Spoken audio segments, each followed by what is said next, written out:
300-pound creep tries to pull my swimsuit strap off. So I devised a plan to ruin his life. Here's what happened. Subscribe to Am I the Jerk on YouTube and hit the bell for notifications. The year was 2014 and I was a freshman in high school. On a general basis, it sucked. I mean, it was an American public high school with literally thousands of kids. It's a given that it's not going to be a fun time. One thing in particular that made it extra sucky though was gym class. Specifically this one guy in gym class. This dude's name was Jerkface McGee. As the name would imply, he was a jerkface. At first, it was pretty standard high school guy in gym class level of obnoxious jerk. You know the type. Overly loud, unreasonably aggressive during games, bossy, tossing the collective brain cell back and forth between his two equally ape-like buddies, the usual. I don't know when exactly it happened, but he sort of developed an eye for me after the first couple of weeks or so. He started asking me bizarre questions that I now believe may have been some sort of innuendo. Sitting uncomfortably close to me, resting his hand on my gym shoe, generally creepy behavior. He once blocked a doorway with his body, and this dude was massive,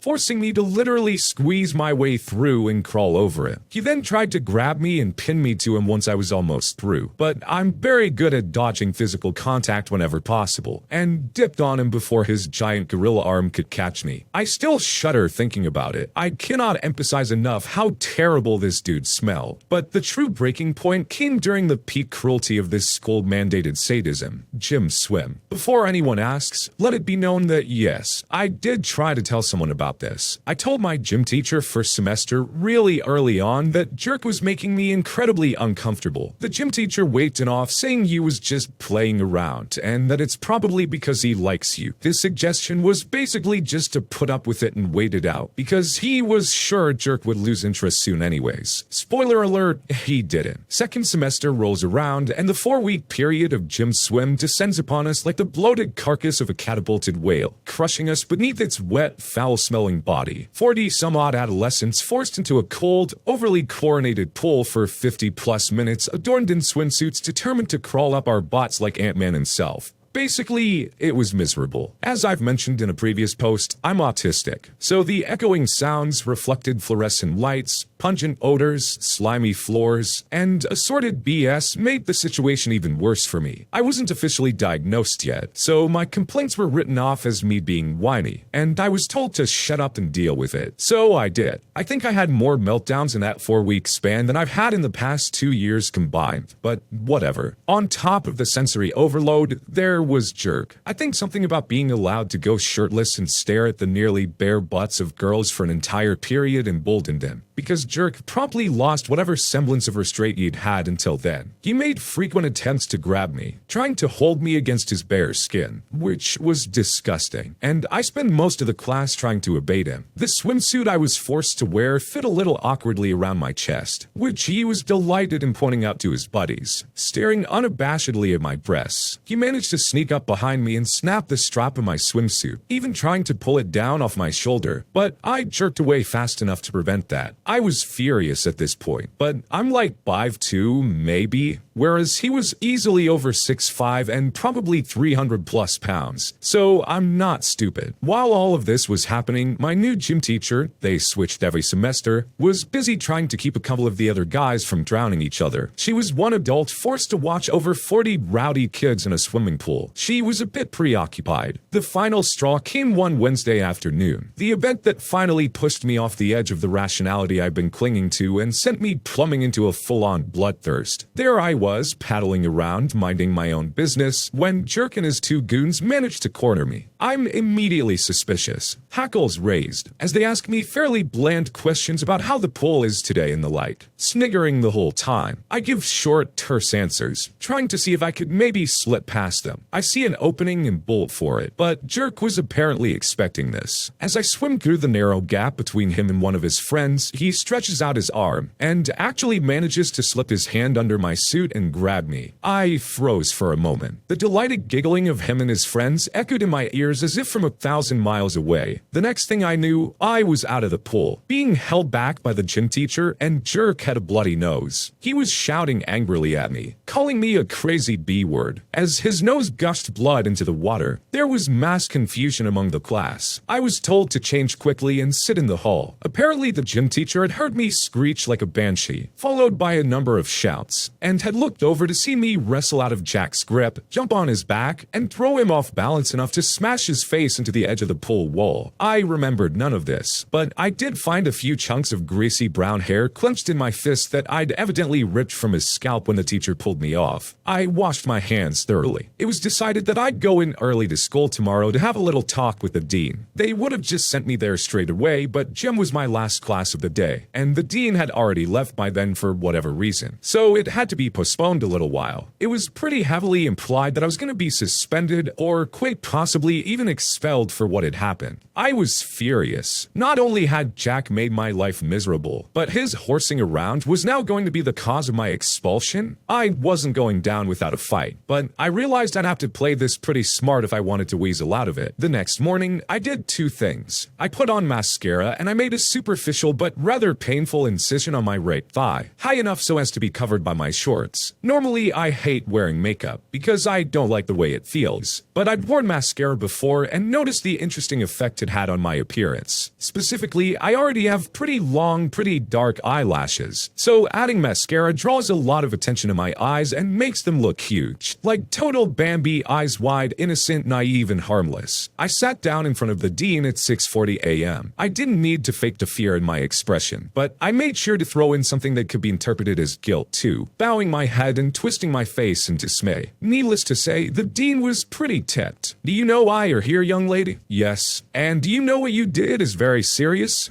"Yes." "Care to explain yourself then?" I just wanted him to stop." "Stop what?" I just wanted him to stop touching me." As I said this, I reached my hand under the table where he couldn't see it and dug my finger into the cut on my leg, causing me to lurch forward as if in a sob. My other hands covered my face as my eyes watered from the pain. "Touching you?" His eyebrows were so furrowed at this point that they now looked like they were on a collision course for Mars. I spent the next several minutes divulging all the crap that had happened to me that year, digging into my injury for some tears whenever necessary, and by the end of it, the dean looked horrified. He reaffirmed that no, I shouldn't have attacked Jerk like that, but that they'd have to investigate the matter further. I basically got off with a slap on the wrist, and after multiple testimonies from other girls, Jerk got suspended for 2 weeks. I wasn't satisfied. They hadn't been able to expel him due to a lack of hard evidence, but I was out for blood. He returned to school 2 weeks later, and I was ready. One of his friends had a little brother in my bio class, a fairly chill dude named Owen, who I'd worked out a deal with. See, Jerk had been very vocal about his displeasure with me to his friends, which made its way to Owen, who, for the low price of bailing his dumb butt out of biology, was more than willing to share that information with me. I had a direct pipeline. Anything Jerk shared with his friends made its way directly to me via Owen, and as it turns out, this dude didn't keep a whole lot to himself. There was a lot of crap I was tempted to nail him for. For instance, I found out he was selling substances from his locker and had been cheating his way through most of his classes. However, I knew how suspicious it would look for me to report something like that so soon. I'd probably just look like I had a grudge, which I did. And I was just trying to get even, which I was. He slipped up really bad about a week after his return, and that was when I struck. See, he hadn't been subtle about his displeasure with my retaliation, and spent most of gym class sending really ugly looks my way. The gym teacher kept us as far away from each other as possible, but he managed to track me down in a passing period one day and rant at me about how bad I'd screwed him over, and that I was a lying little B-word and yada yada yada, and that he'd make me regret it. Funny. Stole the words right out of my mouth. I found out later from Owen that Jack had been bragging to his friends last night about the knife he'd stolen from one of those hunting stores downtown, and promised he'd show it off to them later that day. I seized the opportunity. I took a few seconds in the bathroom mirror, scratching at the scab on my leg until my eyes were teary, enough to really sell the terrified victim look, then bolted down to the dean's office, stuttering and shaking, crying for help. The front desk lady was understandably startled by the sight of a seemingly panicked freshman freshman girl bolting into the office and called the dean out right away. His face grew very serious when he saw me. Mr. Dean, please help. He attacked me. Now, slow down. What happened? Jerk, I said, resisting the urge to grin maniacally at the hardness that appeared in the dean's eyes. He cornered me in the hall. He called me the B word and said he was going to make me regret telling on him. He's got a knife. What? Everything moved very quickly after that. The security guards were told to search the kid's locker, while a couple of other security guards were called down to get Jerk out of his classroom and taken to the office. I was told by the front desk lady who had heard the whole exchange to hide with her in the copier room so Jerk wouldn't see me. They found the stolen knife in his backpack and the substances in his locker. That, combined with the previous charges, was enough to get him not only expelled, but arrested. I never saw him again, which is probably a good thing because I'm still mad, and would probably have taken a run at him if given the opportunity. The worst part of this story is that you had to go to these lengths to get anything done about it. This whole situation is incredibly creepy and uncomfortable. You're a pretty tiny girl and he's a really big guy that's coming at you. You've made it clear you're not interested and he doesn't seem to care. That's a scary situation for any girl. And now you're forced to spend time with him in a bathing suit and all that. It's just asking for trouble. It sounds like this behavior was going on over a long period of time, so something should have been done about it before it escalated to this point. And you defending yourself shouldn't be something that you need to defend. He should feel lucky he only got away with a bloody nose. I really don't blame you for doing whatever you had to do to get rid of this guy. He sounds like nothing but problems. You can submit your own stories to be featured here on the channel. The story submission link is in the description below. And if you want to listen to some vibey music in the background, check out Easy Mode, also linked below. And don't forget to subscribe. Karen won't get out of the handicapped parking spot, so we block her in. This happened a few days ago. I'm recovering from abdominal surgery 12 days prior to when this happened. I was finally feeling up for shopping and there were things I needed from the hardware store. I'm a 30-year-old disabled female in a wheelchair, incomplete quadriplegic, and I don't have a car, so I got a taxi there. One with a ramp on the back so I don't have to get out of my wheelchair. Mr. Taxi Man, who we'll call Bruce, dropped me off and I went in to do my thing. Nothing out of the ordinary. When I finished my shopping, I called to get the taxi back. It would be a 15-minute wait, but it was such a nice day that I didn't mind waiting outside. As I was waiting, I noticed that someone was parked in the disabled parking space, but there was no disabled tags on the windscreen. Annoying, but I honestly didn't care at that point. I just wanted to get home. About 10 minutes later, I saw a middle-aged woman walk out of the store and go straight to that car. She opened the trunk, put her shopping in, and went around to the driver's side. But instead of getting in, she got out a cigarette and started looking at her phone. A few minutes after that, I saw my taxi arrive. Bruce, being the polite and patient man he is, waited for the woman to drive out of the spot. Karen knew he was waiting for her, and she knew she was parked illegally in the disabled parking space. But do you think she cared? She finished her cigarette and got into her car. We waited, and then waited some more, until Bruce got really fed up and parked the taxi right behind Karen's car, blocking her in. This is when things got interesting. Karen began to honk her horn repetitively for a few seconds before she got out of her car. What the bloody heck do you think you're doing? You blocked me in. I'm very sorry, ma'am, but I needed the car space, and you seemed to want to stay there. Just thought I'd do you a favor. Now, if you don't mind, I have a job to do. Bruce gestured in my direction as I gave Karen a big smile. I hate confrontation, so I appreciated Bruce for doing it for me. Bruce got into the car and fastened me and my wheelchair into place, all the while with Karen yelling profanities and threatening to call the police. If it were any other day, I would have been happy to call the police so Karen would get a fine, but I just wanted to go home. It only took a few minutes before I was secured in the car and we left, but I made sure to give Karen a smile and a one-finger salute to the window as we were leaving, which made the encounter all the more sweet.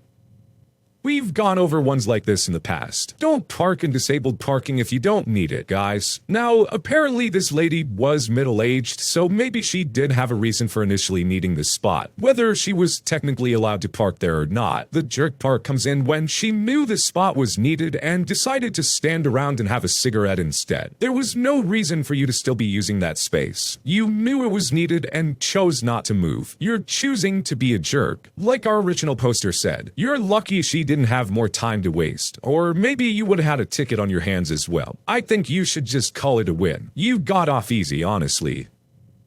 I got mistaken for the press and got to meet 3 prime ministers as a result. Back in '89, Ray Nadeau was sworn in as Canada's new Governor-General, the Canadian representative of the Crown. This was a big deal for me because I was best friends with his son. So my mom and I got invited to the inaugural gala in Ottawa. We were flown in a Gulfstream. I'd never been on a plane before and would be staying at the Rideau Hall, the Governor-General's official residence. To properly document this August event, I borrowed my uncle's very expensive, very impressive-looking camera and lenses, and also got a new suit. I felt pretty darn important for a shy 10th grade kid. Anyway, I was waiting in line with the rest of the plebs to be ushered into stands at the back in the House of Commons, when I was approached by 2 RCMP officers who asked me to step out of the line. Of course, my immediate thought was, oh crap, what did I do? They informed me that I was in the wrong line, and to please go with them. Confused, I look around and then down at myself, and saw the expensive camera dangling from my neck, partially obscuring the lanyard that allowed me onto the grounds. Holy crap, they thought I was press. I always looked older than my actual age back then. I glanced over to my mom and she silently mouthed, "Go," and so off I go to the press gallery. The RCs plot me into a cluster of photographers from the national press, and suddenly I'm sharing the same bird's eye view as Sandy Ronaldo and Peter Mansbridge, the Barbara Walters and Tom Bracow of Canada. I snap away happily and hobnob with members of the Fifth Estate for a bit and head for the stairs to go find my mom.